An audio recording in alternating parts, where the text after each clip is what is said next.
Hello and welcome to Good Evening Britain, a Force for Good's weekly show coming to you live from our studios here in the heart of the great British city of Glasgow with me, your host, Alistair McConnachie. We are broadcasting on all our digital platforms throughout the United Kingdom and across the world.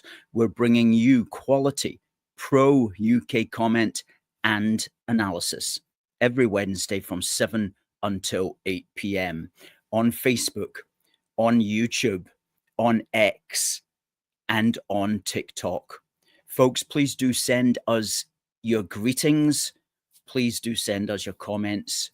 Please do send us your questions, and we'll do our best to read them out and to answer them on this lovely April evening in our wonderful United Kingdom. We have another packed show for you. It's going to be a good one. We want to talk about the matter of free speech in Scotland and the extent to which Rangers Football Club may have overstepped the mark. Some of you might know what that's about. We'll be speaking about that, and we'll be asking what can be done about that to stand up for the right of the fans to freedom of speech. We're also going to be looking at Keir Starmer's immigration summit, which he held in London on Monday. And we're going to be asking what has come from that. What was he saying there? And are his suggestions good enough?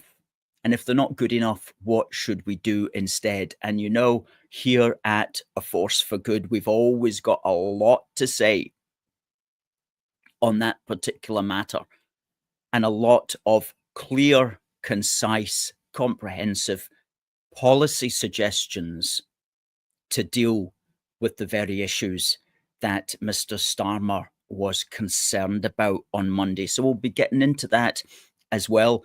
We'll be reading out your comments. Please do send them in.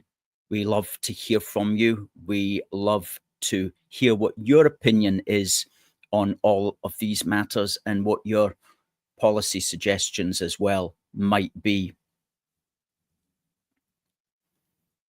Good to see people coming in on TikTok. Somebody says neoliberal. I wonder what that means these days. What is a neoliberal? Who knows? What's a liberal these days? What's a new liberal?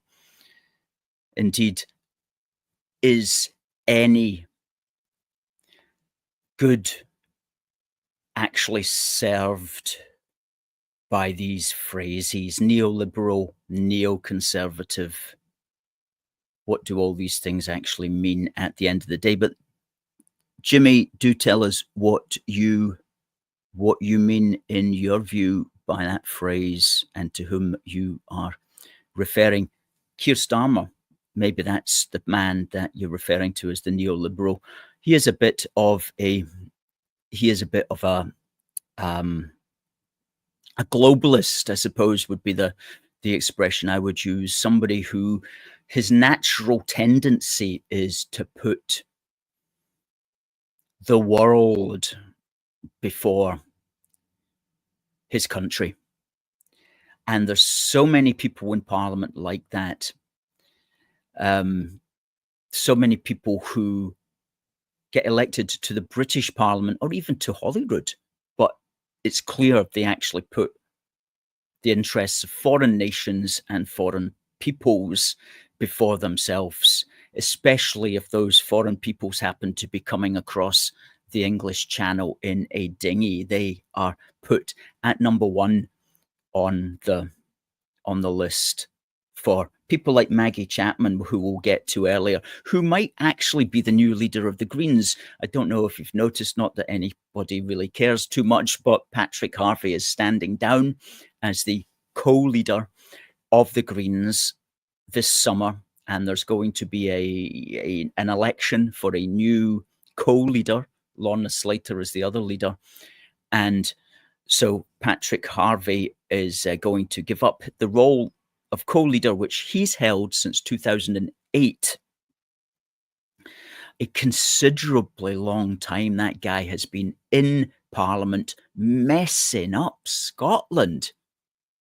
He's still going to be messing up Scotland. He's still going to be in the Green Party. He's still going to be standing in 2026, but he's not going to be the leader. But that just means that it'll be somebody, some other tacky twerp, as they say, is going to be the leader of the Greens. And I would put my money, if I were a betting man, on Maggie Chapman, because she, of all the Greens, talks the most rubbish. And that is the qualifier for leader of the Greens, somebody that can just talk mince, and not just mince, but actually damaging stuff. If you can talk damaging stuff on command, then you are in with a good chance of being the leader of the Scottish Green Party. So if that's you, put your application in now, as they would say. Just like the Labour leader then, says Independent Sam. Sparkling Water says, are you from the south? No, well, south of Scotland, I suppose you could say, although I'm actually from Ayrshire, but grew up in the south of Scotland. Good. Let's say hello to one or two people who have come in. Who was first in tonight? Derek says, good evening, Alistair and fellow unionists. Lovely sunny weather. Isn't it absolutely good? Great news that Patrick Harvey is stepping down. Debbie says, good evening from Cumminstown. What beautiful weather we've had today. Oksana says, evening from sunny Glasgow. Sunny Glasgow. It's not often you get the chance to use those two words in a sentence, other than when you're saying it's very rarely sunny Glasgow. Babs, evening to you, and hello to Catherine and to Budgie.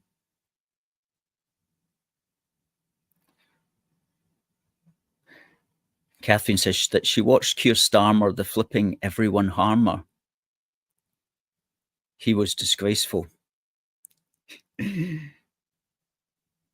Starmer is indeed an internationalist, Stephen. You got that one right. Now, Budgie says, did you hear the recording of Starmer saying something about Liverpool? Yes, and that is not actually a real recording, I'm afraid to say it. It's been doing the rounds since last year, and somebody just simply AI'd his voice, and that was exposed at the end of last year. It's been out for several months now, and that does show the danger of AI, because people can weaponize people's accents. You know, they just run it, they just load up the video of somebody speaking into the AI software, and it will just reproduce that person very, very similarly. And so somebody did that with Starmer, and that really should be illegal. It should be illegal, and it doesn't bode well for politics when you can confuse people in that way. And a lot of elderly people as well get confused very easily by things like Photoshop and so on. And some of this AI now is becoming so dangerous. It's really politically explosive. Hello to British Legends and to Anthony. Hope you're doing well over there on the East Coast. Wonder how long Starmer has got, wonders Derek. I think he's going to be in for the lifetime of this Parliament. I'm pretty sure that he will be.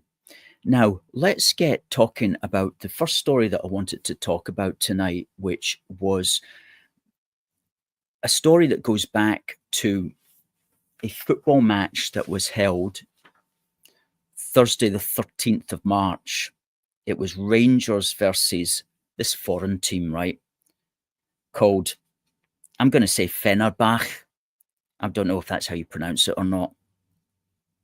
Anyway, there was a banner displayed by the Union Bears in the Copeland Road stand. And we've got a picture of it here, and we'll just put up the picture so that you can see what it was. It said, "Keep woke foreign ideologies out. Defend Europe." Now, that seems like a fairly harmless banner. Banners are portrayed at football matches all the time, at Rangers matches, at Celtic matches, at other matches, and very often the fans of either teams will have issues with the banners and won't like the banners.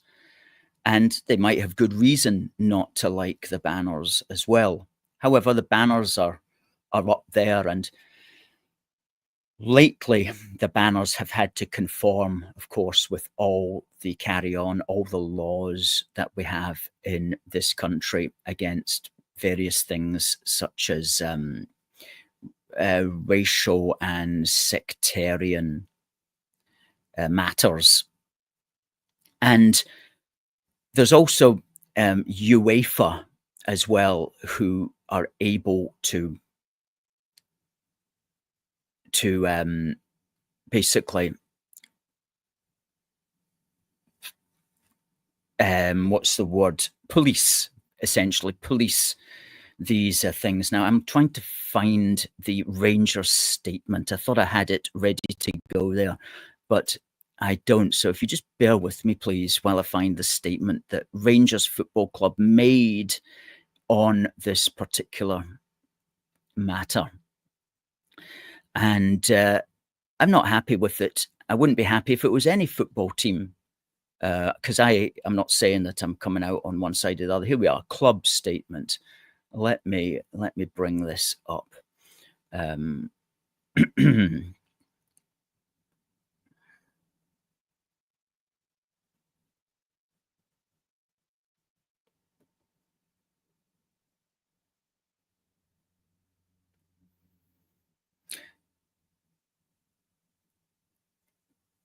Okay, club statement. Rangers notes the outcome of the UEFA disciplinary case and the respective sanctions imposed upon the club for several issues at the recent match. Most notably, the club has been served with a suspended closure of the Copland stand should there be any repeat of racist and or discriminatory behaviour within the next 2 years. Now, in what possible way was that banner? Keep woke foreign ideologies out, defend Europe. In what way was that discriminating against anybody? And in what way was it being hurtful towards people of a different race? It wasn't doing either of those things. So that's what the board should have said. The board should have stood with its supporters and said, well, that's not a racist or discriminatory banner, and we will contest your claim that it is.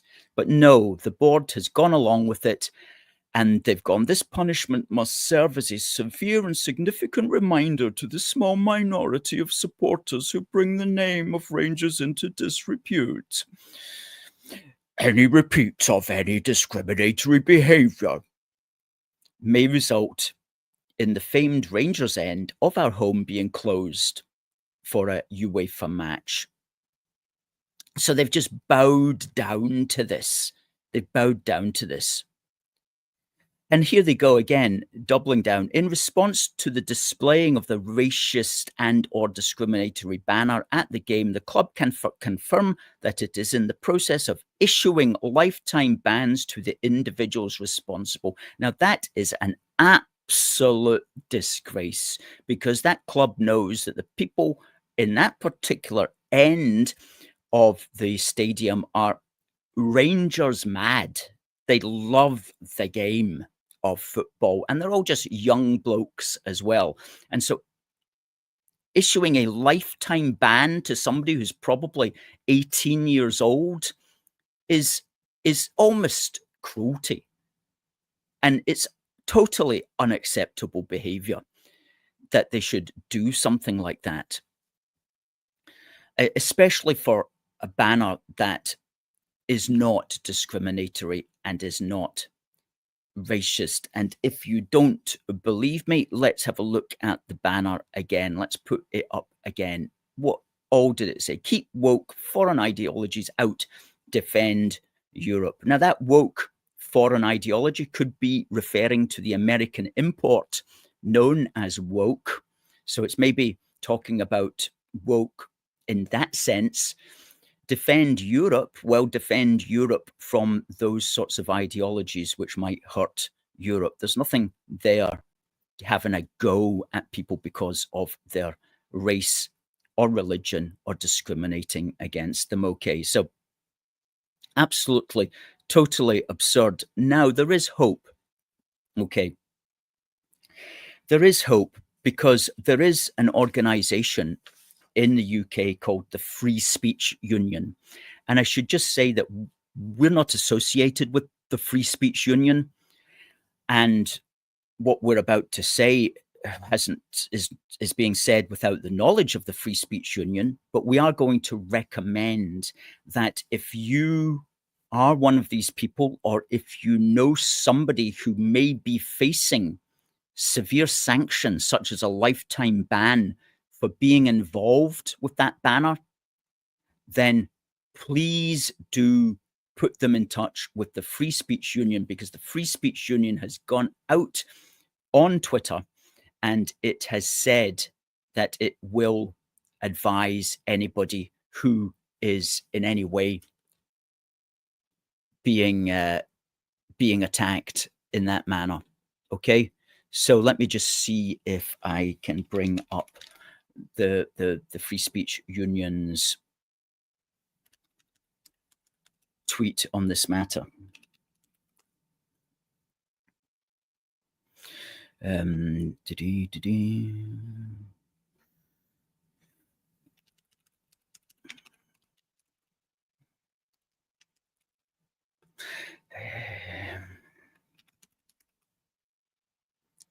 Just bear with me, folks. Here we are. This is the one now.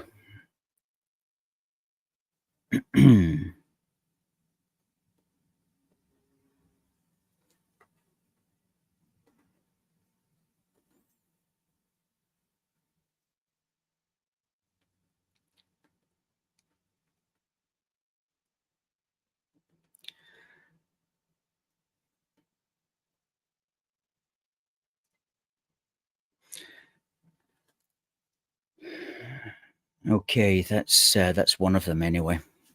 Today, it's banners at Ibrox that could lead to lifetime bans. Tomorrow, it will be another stadium, another group of fans guilty of wrongthink. If you're a Rangers fan under investigation or know someone who is, email the Free Speech Union at help@freespeechunion.org.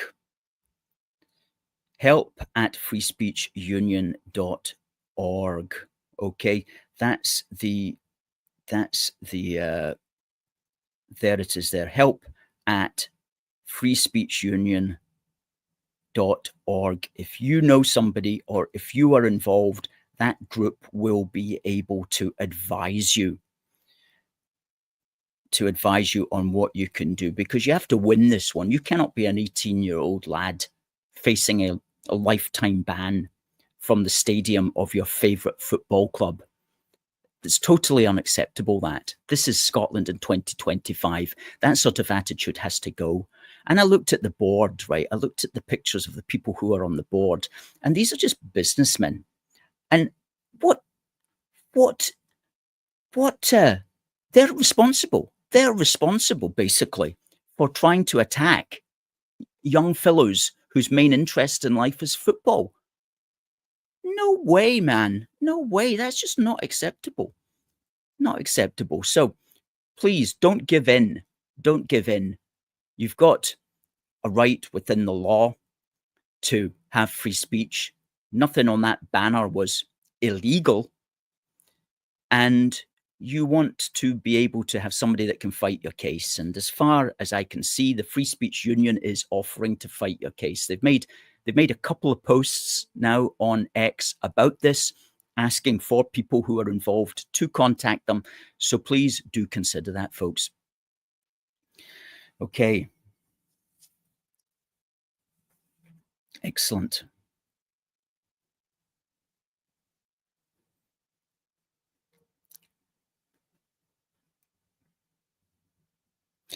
Hello, Kat. Hope you're well. Hope things are good for you. Catherine says it's up to the people now in all the cities, towns, and villages to protect our own ground, football and country. Derek Hart says free speech, so much for democracy in Britain. That's right. If we believe in democracy, we do need to believe in free speech, especially for people that we don't agree with. And sometimes you find that with some of the free speech people, is like it is free speech for me and not for thee, as it were. So you've got to sometimes swallow your pride, as it were, if that's the right expression, and ensure that even if you don't like a particular political point of view, you do stand by people's right to say it, because if they're coming for somebody today, they could very well come for you tomorrow. And so let's be consistent with our belief in freedom of speech. And we try that as much as we possibly can here at A Force for Good.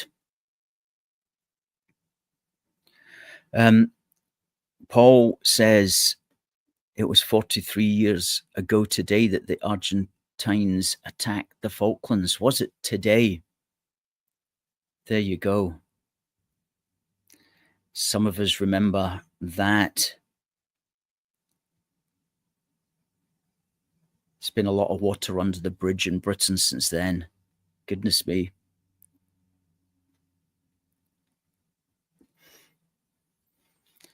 Paul says football has not been about ordinary fans for years.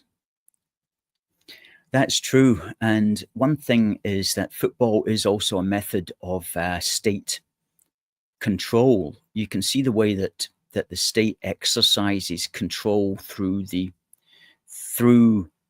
not just major corporations of any kind, but also especially sport and especially football, because you've got lots of people in one stadium all concentrated on one thing that they're interested in. And if you can use that energy and turn it into a political thing that you support, then you can get all of these people either going along or having to go along with your political agenda just so that they can watch the game. Case in point, of course, was the BLM carry on back in 2020 when they locked the country down. They didn't let anybody into the football stadiums. They got all the players to kneel for BLM. And then when they allowed people to come back in, if anybody didn't like the people kneeling for BLM and were booing, then they would ostracize these people and make these people look bad, so that everybody else just had to go along with the program if they didn't want to get ostracized or get banned from the stadium. And so, in other words, they got all these largely men, thousands throughout the United Kingdom and stadiums throughout the United Kingdom, having to stand there watching multimillionaires taking the knee for some obscure woke foreign ideology and having to swallow their pride in order just to watch the damn game. Oh, wow.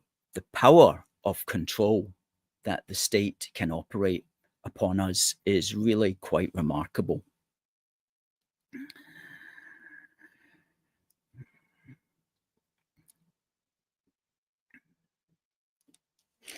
Niall here says that the Rangers Stadium capacity almost outnumbers Police Scotland's full-time officers by 2 to 1.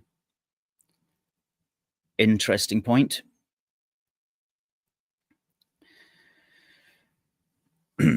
Now, let's talk about Keir Starmer, and let's talk about the British government, and let's talk about its immigration. What did it call it? It had a fancy word for it. Organised Immigration Crime Summit, which was held in London on Monday. And one or two things came out of that, which we can't complain about, and which we're very pleased to see that Keir Starmer is engaging with it, with the immigration invasion, basically. And he's engaging with it because he knows it's the big issue now. And so he's got to be seen to be doing something about this. And so he gave a speech, and we'll just bring up his speech here.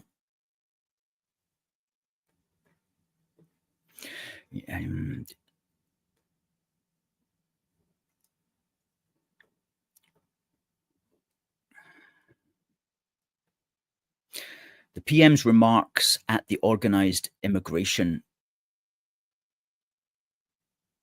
they're just calling it the Organised Immigration Summit. Okay, I've also seen it advertised as the Organised Immigration Crime Summit. Be that as it may, here are his remarks, and we'll just fly down them here. When he talks about here, illegal immigration is a massive driver of global insecurity. It undermines our ability to control who comes here, and that makes people angry. That's a kind of weird, sort of convoluted way of putting things, really, but it certainly makes people angry. It makes him angry, frankly, because it is unfair on ordinary working people who pay the price, from the cost of hotels to our public services struggling under the strain. Now, that is really quite remarkable that he would say that. Really quite remarkable that he would say that. And if we move further down the page here, he always has to throw this in. It's unfair on the illegal migrants themselves. Well, that's questionable, actually, because these are vulnerable people being ruthlessly exploited by vile gangs. Well, time out for a minute, actually. The illegal migrants have agency. Okay, these people are sovereign individuals. They have chosen this for themselves,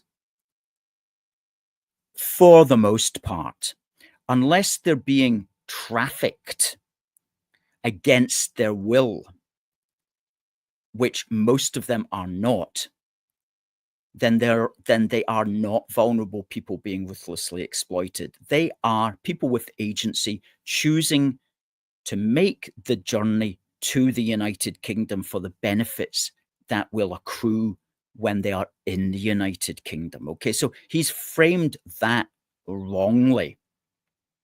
And I know why he's done that, because he doesn't want to appear as if he is hostile to immigrants, these immigrants, lest he be accused of being racist. So he's framing them as vulnerable and exploited, when in fact most of them are not vulnerable people and they're not being exploited.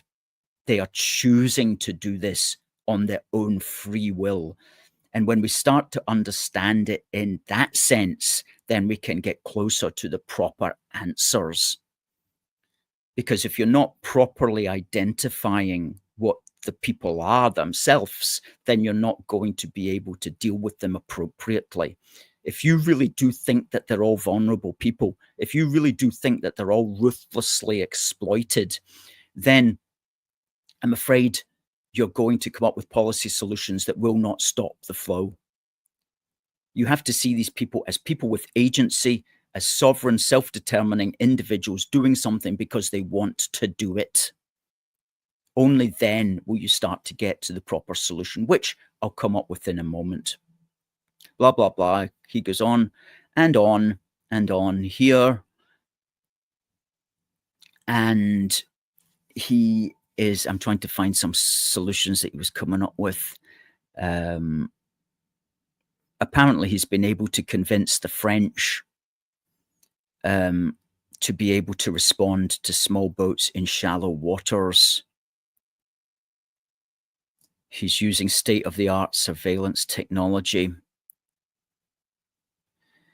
In Germany, he says, if you can believe it, it wasn't technically illegal to facilitate people smuggling to a country outside the EU like the United Kingdom, but now it will be. Well, there's something to be grateful for. They're arresting people on suspicion of supplying hundreds of small boat parts to people smugglers. Well, isn't that something? I mean, that's like the very bare minimum that you would do, because you can easily find out who's doing those sorts of things. And they're working with authorities in Albania and Vietnam on campaigns to deter those who are thinking about making that perilous journey, by which he means here doing a lot of advertising on social media in Vietnam to advise people not to make the journey here. And he does make a good point here. He says there is nothing progressive about allowing working age people to come here illegally instead of supporting them to build their own economies and secure a better life for their own countries and build a safer, more prosperous world. Well, absolutely, that's certainly true. And that's the economic angle that you definitely need to be pushing. And he wants to come up with pragmatic solutions that work, fixing what's wrong, as he says it. And he does emphasize here that the Tories were sleeping on the job. He doesn't use those words, but he does point out that there was very little done under the Tories. He's got 150 million, which is pennies actually, that they're going to invest over the next 2 years into border force. And he's going to make it possible for the police to seize the phones and devices of the migrants arriving on our shores in order to gather intelligence about the smugglers. Well, if that has not already been part of the law, goodness sake, that's ridiculous. Of course, that's just a bare minimum. Goodness me, the police can take you aside and take your phones off you if you come into any part of Gatwick or Heathrow or any airport, and the police don't like your face for some reason. They can ask for your phone, and if you don't give your phone over, you'll be in big trouble. So, I mean, why they haven't been doing that with the migrants is an important question, and they haven't been doing it because they haven't been paying attention, because they haven't really had the heart to do anything. And I'm talking not just about Labour, I'm talking about the Tories for all those years in which they did nothing. And he really doesn't say much more other than he's concerned about it and he is going to do stuff about it. He says we've taken down 18,000 social media accounts which have been promoting small boat traffic.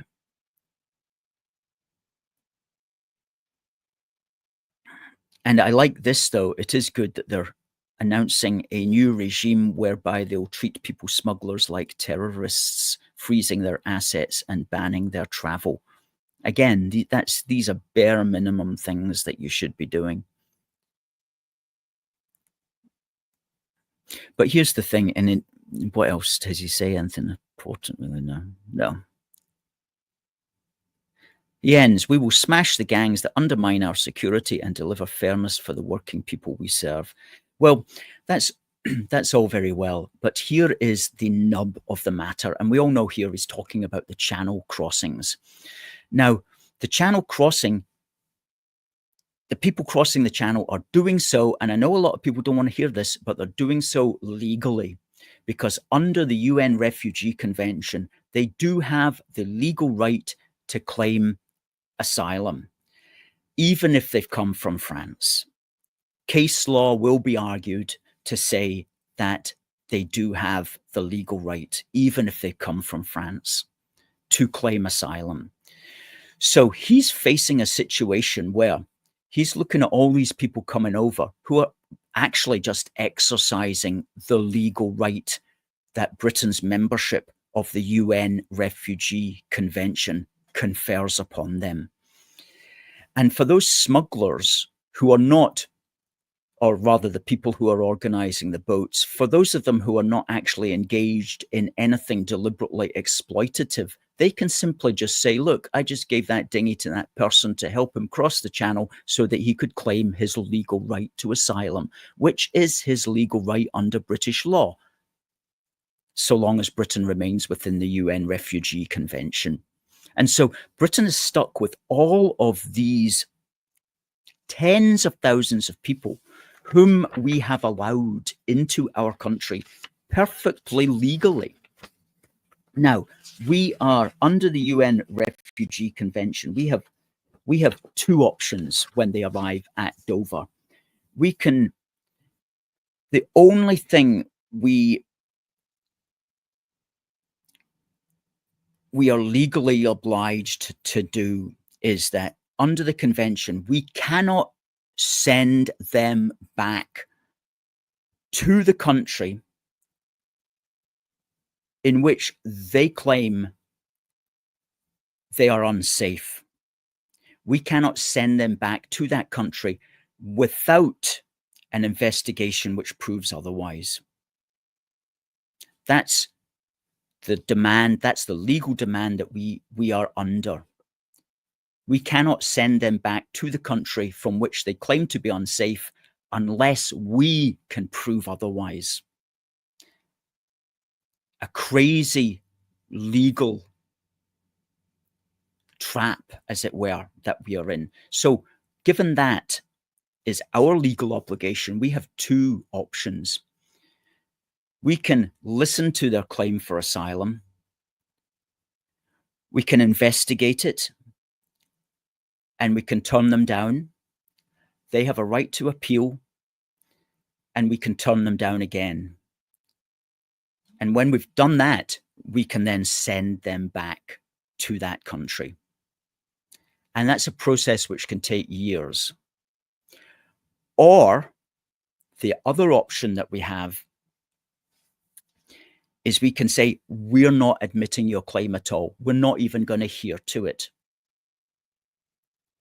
And we have the right to do that, even if they are genuinely refugees. We have the right just to say, no, your claim is inadmissible. And that's what the government, the Tories, wanted to do. However, if we do that, we still cannot send them back to the country that they claimed to be unsafe in. Again, we can't do that unless we take them through the process and unless we find them to be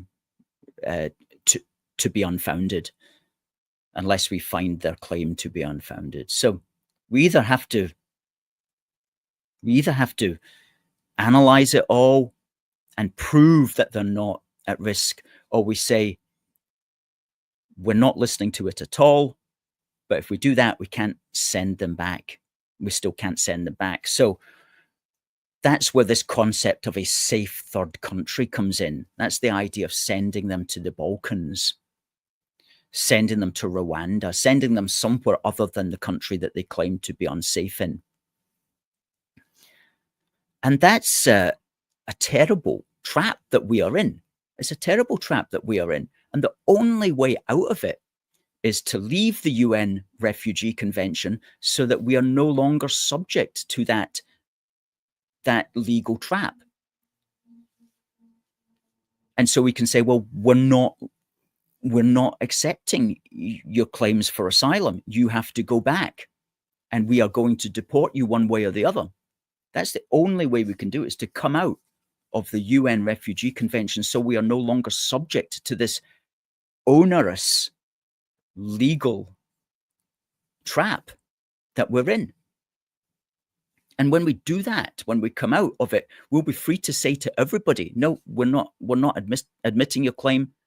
We don't want to hear it. You need to go back and we will deport you back if necessary. That's the only way we can stop this. And if people insist on continuing to come over, we can just say, you're going to prison.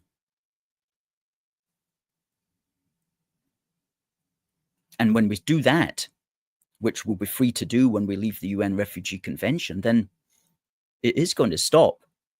At least massive numbers are going to stop coming.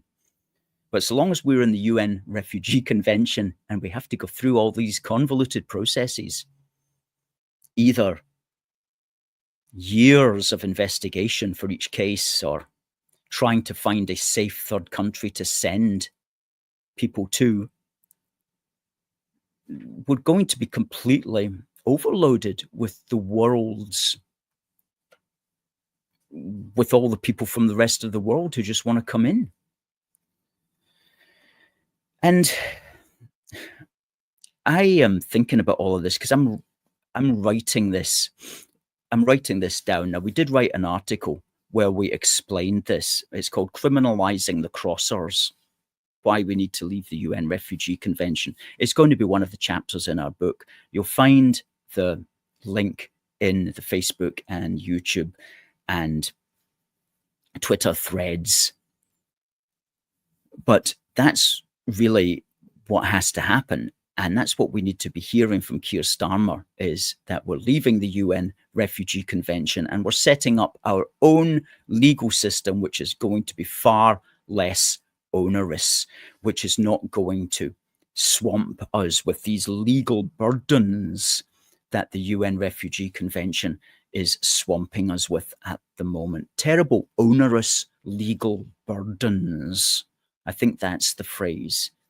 The UN Refugee Convention is a terrible, onerous burden upon us that really does totally compromise our state sovereignty. It totally undermines our ability to have any kind of proper border control. And we see the consequences of that every day now if you live in the big cities. And so it is going to come to the point where that is going to be the solution. Just like we left the European Union, we're going to have to leave the UN Refugee Convention and we're going to have to set up our own system, which is far less onerous. And that will be the next chapter of our book, which we're going to write. And if you'd like us to get this book out sooner rather than later, then we do need some funding for this, folks.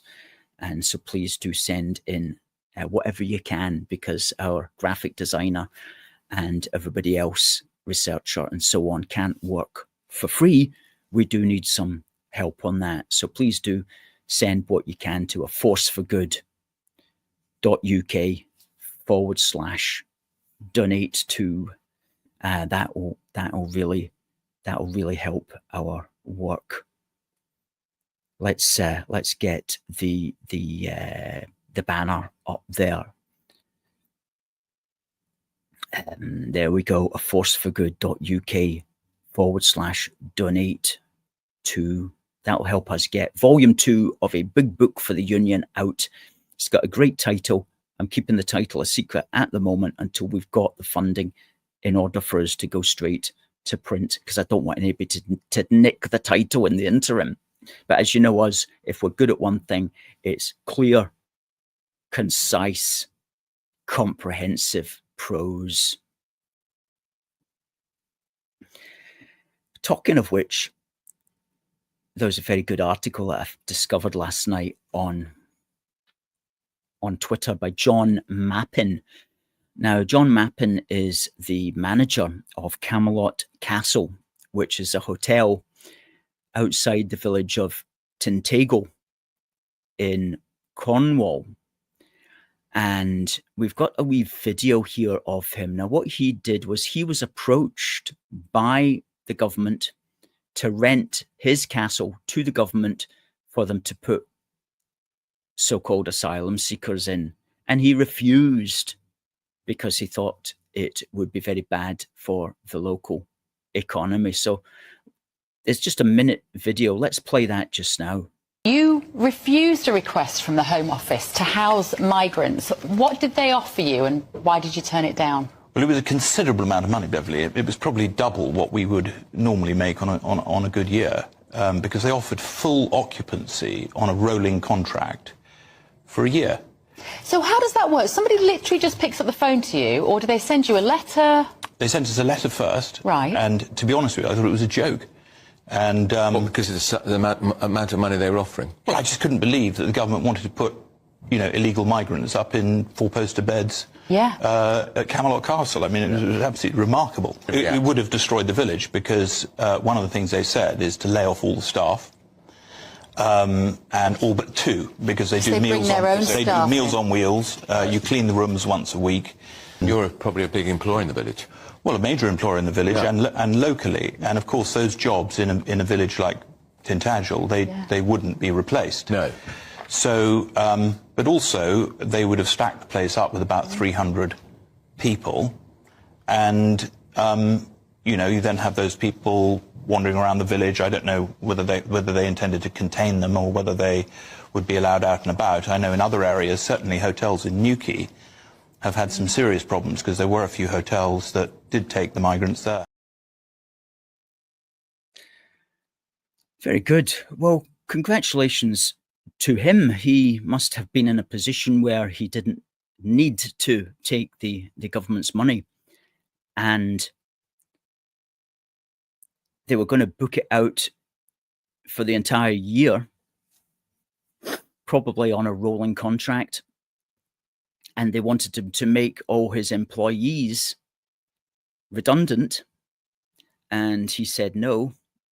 And he was also, of course, concerned for the safety of the local village as well. And I just wish we had more business people like him who would take such a principled stand. And last night I noticed this article which he's published on Twitter. Camelot Castle's stand, a beacon of hope for preserving Britain's historic hotels and countryside. And that's at John Mappin X account, which is at John Mappin, JOHNMAPPIN, for those listening on the audio podcast. And it summarizes his point here. This decision, rooted in concerns over potential damage to the hotel and the local economy, has since sparked a broader conversation across the nation. Mappin's refusal has ignited a wave of positivity, inspiring communities, hoteliers, and preservationists to rally around the protection of Britain's historic hotels and the countrysides they inhabit. This movement represents a growing resistance to what many perceive as cultural destruction, driven by short-term government policies that overlook the long-term value of heritage and rural vitality. He speaks about the symbolism of his castle, which is steeped in the lore of King Arthur, and how it's inspired. And he's hoping, I think, here that it's going to inspire others to follow. Mappin's refusal has emboldened advocates for rural preservation who argue that protecting historic hotels is inseparable from safeguarding the countryside, a bit like protecting farms as well. A counter to cultural destruction. Camelot Castle's stand has reframed this narrative, offering a vision of resilience and renewal, encouraging a re-examination of how Britain balances its humanitarian obligations with its duty to preserve its heritage.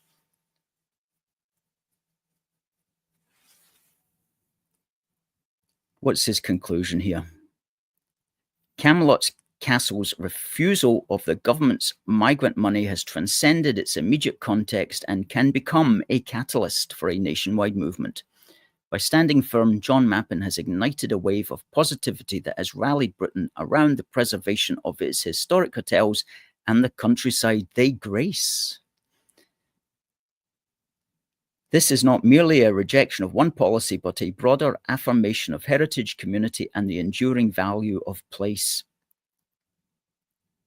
This is Shakespeare, this is. As this movement gains momentum, it offers hope that Britain can navigate its modern challenges without sacrificing the cultural treasures that define it, a legacy worth defending, one castle at a time. And there he is. And that's some hotel. Well, good for him. Good for John Mappin. And let's hope that it is a catalyst, as he says, a catalyst for standing up for the country. And that's what we can all do in our own way, is stand up for these things. Niall says we are all John Mappin now. That's great. That's great. He should have put that in his article. That should have been the wee strap line at the bottom of the article there. They missed a trick. Paul Hadlow says Rick Wakeman has played gigs at Tintagel. I'm not surprised.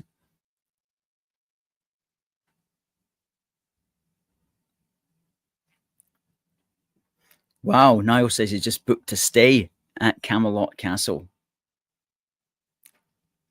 That's what people need to do as well. Show support for people who, in your view, are saying the things that you agree with. And that includes a force for good. And one way that you can show support is to donate at aforceforgood.uk/donate to, or you can go to our shop, which is also on our website at aforceforgood.uk/shop-1. And we do have a few things that we can show you in the shop. Let's get the shop banner up there. And one of them is this Union Jack bedspread. There we go. And it's actually, this is actually it's a single duvet cover and a single pillowcase, even though it actually says, no, it doesn't. It is a single.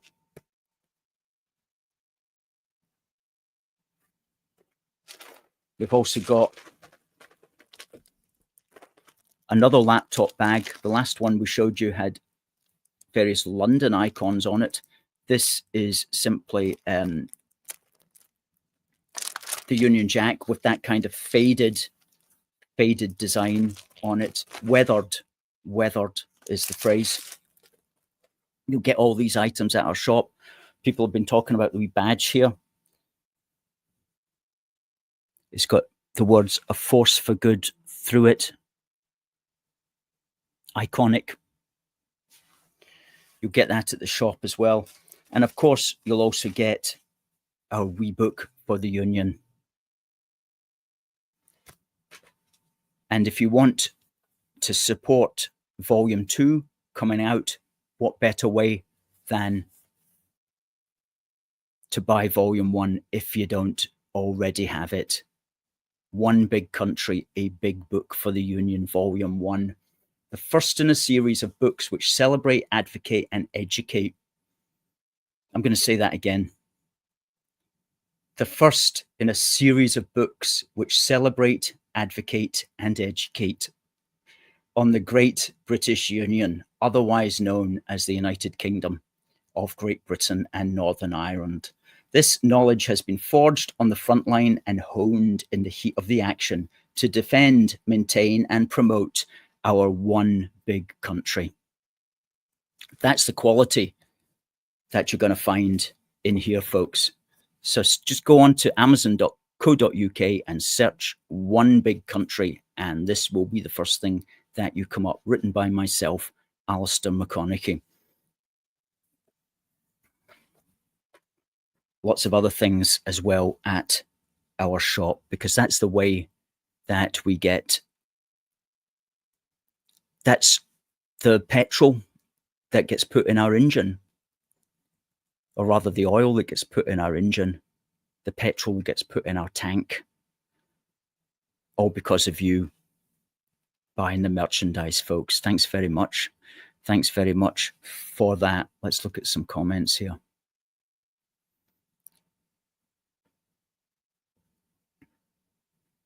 Derek says, can't wait for volume 2. We can't wait either.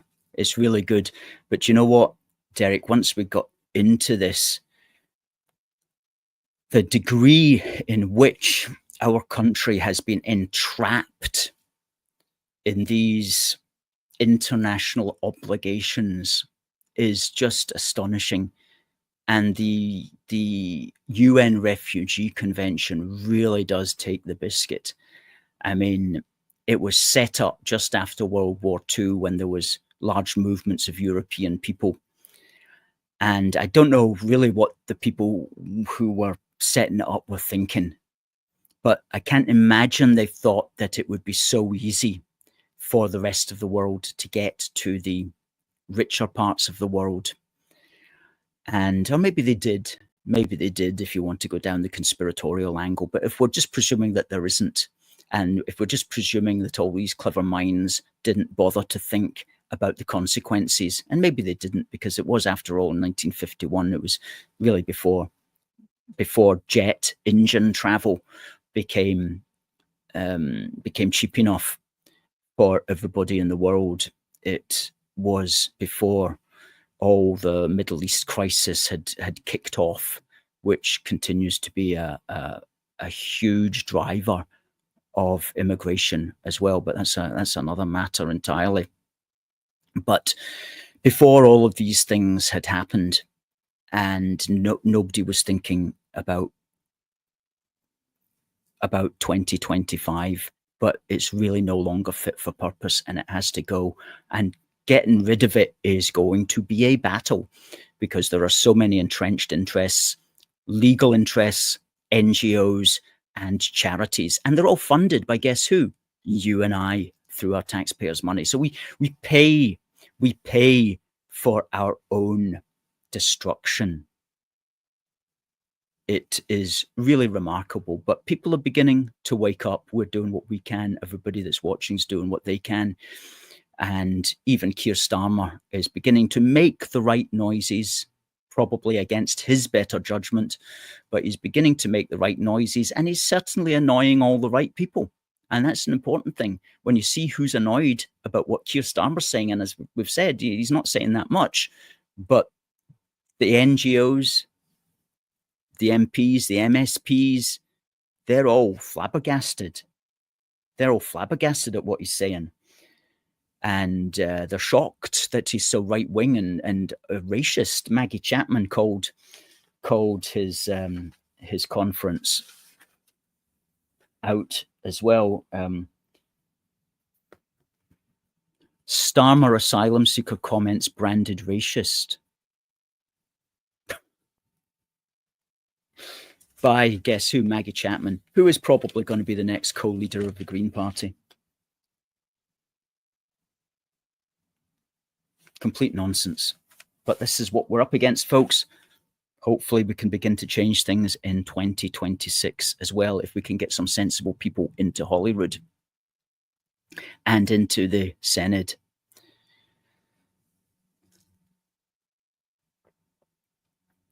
These politicians make me sick, says Catherine. There you go. Niall says, utterly fantastic show tonight. Thank you.